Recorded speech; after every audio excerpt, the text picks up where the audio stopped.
সালাম আলাইকুম, কেমন আছেন সবাই?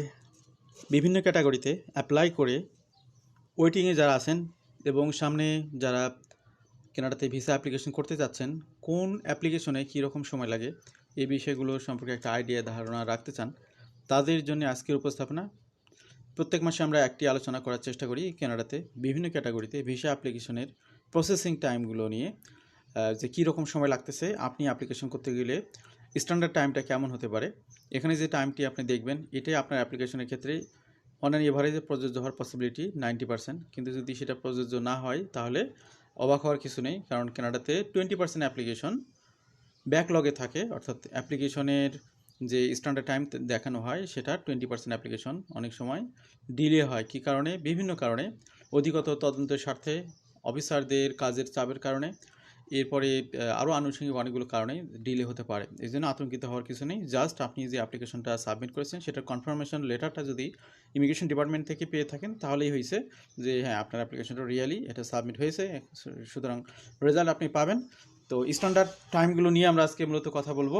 New Canada immigration processing Times as of June 2026। তো 10 জুন 2026 কানাডার ইমিগ্রেশন ডিপার্টমেন্ট আপডেট প্রসেসিং টাইমের বিষয়টি তাদের ওয়েবসাইটে তথ্য প্রকাশ করেছে, সেটি নিয়েই মূলত আমাদের আলোচনা। কানাডা এবং কানাডার বাইরে যেখান থেকে শুনছেন, আশা করি তথ্যগুলো যেন উপকৃত হবেন। যে কথাটি মাত্রই বললাম যে immigration refugees and citizenship Canada has publish its latest processing time data as of June 10, 2026, and the update is headlined by two dramatic moves in opposite directions. আগের প্রসেসিং টাইমের তুলনায় অনেক ক্ষেত্রেই পরিবর্তন এসেছে। আমরা শুরুতেই আসলাম সিটিজেনশিপ নিয়ে। তো সিটিজেনশিপ গ্র্যান্টের জন্য যারা আবেদন করেছেন, এখানে টোটাল 3,26,400 জন ব্যক্তি ওয়েটিংয়ে রয়েছেন। আগের তুলনায় 5,300 জন ব্যক্তি বেড়ে গেছে। এখন প্রসেসিংয়ের সময় লাগতেছে 13 মাস। এখানে টাইম খুব একটা পরিবর্তন হয়নি। সিটিজেনশিপ সার্টিফিকেটের জন্য 82,000 ব্যক্তি আবেদন করেছেন। এখানে 11,600 অ্যাপ্লিক্যান্ট বেড়ে গেছেন।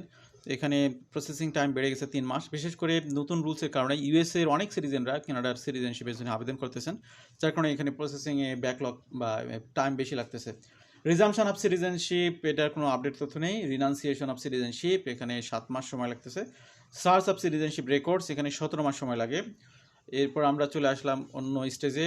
IRCC is currently sending acknowledgement of receipt EOR notices for citizenship applications that were submitted on or around January 8, 2026.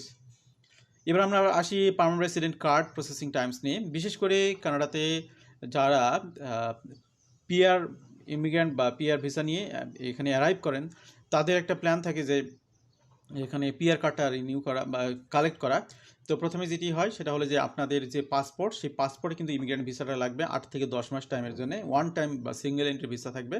সেই ভিসা নিয়ে আপনি কানাডাতে এন্ট্রি করবেন। করার পরে আপনি যে অ্যাড্রেস দেবেন সেই অ্যাড্রেসে আপনার পিআর কার্ড বা পার্মানেন্ট রেসিডেন্ট কার্ডটি চলে যাবে।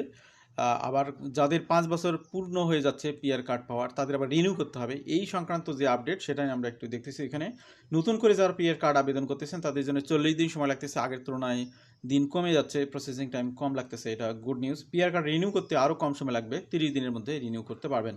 ফ্যামিলি স্পন্সরশিপ প্রসেসিং টাইম নিয়ে আমরা কথা বলবো। এখানে একটা নোট আছে, IRCC did not update the people waiting figures for family sponsorship this month. The queue numbers shown below are carried forward from the most recent available data. এবার আমরা আসি স্পাউজাল স্পন্সরশিপের বিষয়গুলো এবং গ্র্যান্ড প্যারেন্ট প্রোগ্রামে কী রকম সময় লাগে।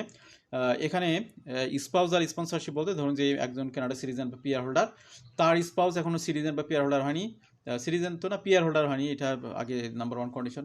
তো তাকে পিআর কনভার্ট করার জন্য যে প্রসেসটা সেটাই বলা হয় স্পাউজাল স্পন্সরশিপ। এখন দেখা গেল যে যার জন্য তার স্পাউস হয়তো আবেদন করেছে কিন্তু তার স্পাউস আছে আউট অফ কানাডাতে, এবং তার যিনি অ্যাপ্লাই করতেছেন তিনি হচ্ছেন কুইবেক ছাড়া অন্য প্রভিন্সে আছেন। সেক্ষেত্রে এরকম ইমিগ্রেন্টের এরকম অ্যাপ্লিকেশনের সংখ্যা হলো 51,300। এখানে প্রসেসিং সময় লাগতেছে এখন 16 মাস, আগের তুলনায় 1 মাস বেড়ে গেছে। স্পাউস কমলা পার্টনার আউটসাইড কানাডা কুইবেক, তো কুইবেককে থেকে যারা কানাডার বাইরে তাদের স্পাউসকে এখানে আবেদনের জন্য চেষ্টা করতেছেন তাদের সংখ্যা হলো 18,600। এখানে সময় লাগতেছে অনেক বেশি, 33 মাস, আগের তুলনায় 1 মাস বেড়ে গেছে। স্পাউস কমলা পার্টনার যারা ইনসাইড কানাডাতে আছেন, অর্থাৎ আপনি কানাডার সিটিজেন বা পিআর হোল্ডার, আপনার স্পাউসও কানাডাতেই আছেন কিন্তু সিটিজেন বা পিআর হোল্ডার না, আউট অফ কুইবেকে যদি থাকেন তাহলে এখানে টোটাল অ্যাপ্লিক্যান্টের সংখ্যা 55,200। এখানে সময় লাগতেছে এখন 26 মাস, আগের তুলনায় 1 মাস সময় বেড়ে গেছে। স্পাউস কমন ল পার্টনার কুইবেকের থেকেই যারা আবেদন করতেছেন তাদের সংখ্যা হলো 13,100, এখানে 32 মাস সময় লাগতেছে, আগের তুলনায় 1 মাস সময় বেড়ে গেছে। প্যারেন্ট গ্র্যান্ড প্যারেন্ট অর্থাৎ যারা তাদের দাদা দাদি নানা নানি তাদেরকে পিআর হওয়ার জন্যে তাদের ইনভাইটেশন বা তাদের ইলিজিবিলিটির আলোকে এখানে প্রসেসিং করতেছেন, এরকম অ্যাপ্লিক্যান্টের সংখ্যা হলো 43,500। যারা নন কুইবেকে তাদের এখানে সময় লাগতেছে 32 মাস। কিন্তু কুইবেকের মধ্যে থেকে যদি কেউ আবেদন করে এরকম অ্যাপ্লিক্যান্টের সংখ্যা হলো 11,000, সময় লাগতেছে 67 মাস, আগের তুলনায় 1 মাস বেড়ে গেছে time. Humanitarian compassionate and protected person, এই ক্ষেত্রে সময় লাগতেছে 10 বছর। আমরা আরও বিস্তারিত জানবো টেবিলের মধ্যে। হিউম্যানিটেরিয়ান কম্প্যাশনেট আউটসাইড কুইবেক, এখানে 53,000 অ্যাপ্লিকেন্ট রয়েছে, 10 বছরের থেকে বেশি সময় লাগবে। তারপরে হিউম্যানিটেরিয়ান কম্প্যাশনেট গ্রাউন্ডে যারা আবেদন করেছেন কুইবেকে থেকে তাদের সংখ্যা হলো 19,100, এখানেও 10 বছরের অধিক সময় অ্যাপ্লিকেশন প্রসেসিং হতে সময় লাগবে। প্রোটেক্টেড পারসন ইনসাইড কানাডা 1,04,100, এখানে 15 মাস সময় লাগতেছে। প্রোটেক্টেড পারসন ইনসাইড কানাডা এবং কুইবেকে যারা আছেন এখানে 39,000 ব্যক্তি রয়েছে, তাদের 119 মাস সময় লাগতেছে, আগের তুলনায় 2 মাস সময় বেড়ে গেছে। Dependent of protected person outside Quebec, এখানে 59,300 জন আছে, তাদের 35 মাস সময় লাগতেছে, আগের তুলনায় 3 মাস সময় বেড়ে গেছে। Dependent of protected person in Quebec 21,500 জন আছে অ্যাপ্লিক্যান্ট, 10 বছরের অধিক সময় লাগতেছে প্রসেস হইতে। এবার আমরা আসি কানাডিয়ান পাসপোর্টে যারা আবেদন করতেছে। নতুন পাসপোর্টে কেউ আবেদন করলে, সরাসরি আবেদন করলে এখানে 10 কর্মদিবসে সময় হয়ে যাবে। তারপরে মেইলের মাধ্যমে করলে 20 কর্মদিবস, আর্জেন্ট পিক আপের জন্য পরবর্তী দিনে, এক্সপ্রেস পিক আপে 2 থেকে 9 দিন, পাসপোর্ট মেইল আউটসাইড কানাডা থেকে 20 দিন। পার্মানেন্ট রেসিডেন্সি প্রসেসিং টাইম নিয়ে আমরা কথা বলবো। এখানে একটা নোট আছে, the IRCC did not update the people waiting figures for economic class categories this month. The queue number shown below are carried forward from the most recent available data. এবার আমরা সরাসরি টেবিলেই চলে যাই, টেবিল থেকে আলোচনা করি। Canadian experience ক্লাসে 60,900 জনের অ্যাপ্লিকেশন প্রসেসিংয়ে রয়েছে, এখানে সময় লাগতেছে 7 মাস।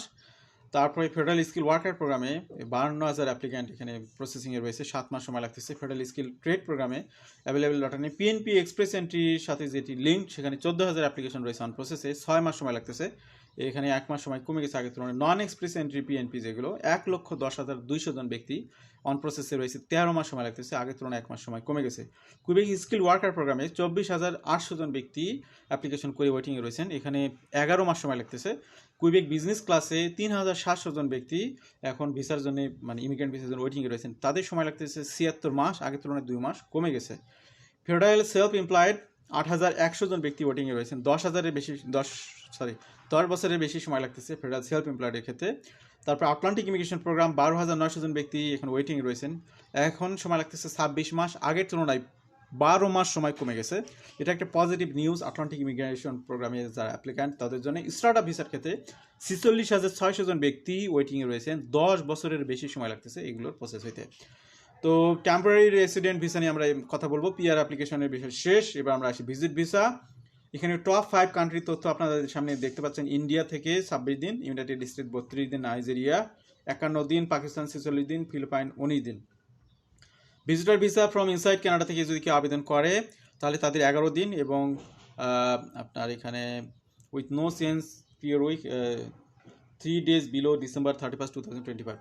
আচ্ছা, এবার visitor record extension. Visitor record এক্সটেনশনের ক্ষেত্রে অনেক সময় লাগে। Visitor record extension continues, they are assent receiving 308 days 2 days above the last week, 147 days higher than January 28, 2026.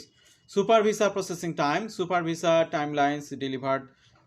এখানে সুপার ভিসা কাদের, যারা হচ্ছে যাদের ছেলে মেয়ে কানাডাতে সিটিজেন বা পিআর হোল্ডার, তাদের রেফারেন্সে তাদের মা বাবা কিংবা দাদা দাদি নানা নানি তারা সুপার ভিসার জন্য আবেদন করতে পারেন। সেক্ষেত্রে এখানে ইন্ডিয়ানদের জন্য 109 দিন, 105 দিন আগে ছিল। তারপরে হচ্ছে ইউনাইটেড স্টেট থেকে 96 দিন। এখানে দেখতে পাচ্ছেন তথ্যগুলো। নাইজেরিয়া থেকে করলে 34 দিন, তারপরে পাকিস্তান থেকে 73 দিন, ফিলিপাইন থেকে 34 দিন। এই তথ্যগুলো কিন্তু টপ 5-এর তথ্য কানাডার ইমিগ্রেশন ডিপার্টমেন্ট থেকে প্রাপ্ত, সুতরাং সবগুলো কান্ট্রি কিন্তু নেই, মাইন্ড করার সুযোগ নেই। এরপরে হচ্ছে এখানে আর একটি তথ্য, study permit processing time. Study পারমিটের জন্য যারা আবেদন করেছেন ইন্ডিয়া থেকে এখন করলেই 5 সপ্তাহ সময় লাগতেছে, ইউনাইটেড স্টেটস 5 সপ্তাহ, নাইজেরিয়া থেকে 6 সপ্তাহ, পাকিস্তান থেকে 6 সপ্তাহ, ফিলিপাইন থেকে 4 সপ্তাহ, বাংলাদেশ থেকে যারা করতেছেন তাদের এখানে 6 সপ্তাহ থেকে 8 সপ্তাহ সময় লাগতেছে। Study permit from inside Canada, inland study permit application take 6 weeks, with no change from the prior week. Study permit extension now take 58 days, 2 days higher than last week. প্রতি সপ্তাহে চেঞ্জ হয়। ওয়ার্ক পারমিটের ক্ষেত্রে আমরা তথ্য দেব। এবার India থেকে করলে 9 সপ্তাহ, ইউনাইটেড স্টেটস 4 সপ্তাহ, নাইজেরিয়া 17 সপ্তাহ, পাকিস্তান 6 সপ্তাহ, ফিলিপাইন 8 সপ্তাহ। Work permit from inside Canada থেকে যারা ইনল্যান্ড ওয়ার্ক পারমিটে including extension have drop 168 days, 9 days lower than last week. আগে আরও বেশি সময় লাগতো, 186 দিন লাগতেছে। কানাডার ভিতরে থেকে যারা ওয়ার্ক পারমিট রিনিউয়ের জন্য আবেদন করতেছেন, এক্সটেনশনের জন্য আবেদন করতেছেন, তাদের 20 days ফিয়ার দেন মে 20 আপডেট, 66 days বিলো মার্চ। অর্থাৎ ডে বাই ডে এটা সময়গুলো কমে যাচ্ছে, এটা একটা ভালো খবর। আগে এক সময় দেখা গেলো যে অনেক সময় লাগতো, আরও বেশি সময় লাগতো, 200-এর উপরে সময় লাগতো। Other work permit categories, the seasonal agriculture work program sits for 10 days, 2 days higher than last week and 1 day higher than May 20. International expense class A work permit sits at 5 weeks, unchanged from the prior weekly date. Electronic travel অথরাইজেশনের মাধ্যমে কি আবেদন করলে 72 ঘন্টার মধ্যে তিনি আবেদন করতে পারবেন। এগুলো আবেদনগুলো 5 মিনিটের মধ্যে চলে যায় এবং এটা 72 ঘন্টার মধ্যে প্রসেস হয়ে যায়, আমরা যতটুকু জানি। আজকের আলোচনা আমরা শেষ প্রান্তে চলে এসেছি। বিভিন্ন ক্যাটাগরিতে অ্যাপ্লিকেশনে যে সময়গুলো লাগতেছে, স্ট্যান্ডার্ড টাইমগুলো আপনাদেরকে আমরা দেখানোর চেষ্টা করেছি। এর বাইরেও কম বেশি হতে পারে আপনাদের টাইমগুলো। আশা করি তথ্যগুলো জেনে অনেকে উপকৃত হবেন। ভালো থাকবেন সবাই, আল্লাহ হাফিজ, সালামু আলাইকুম।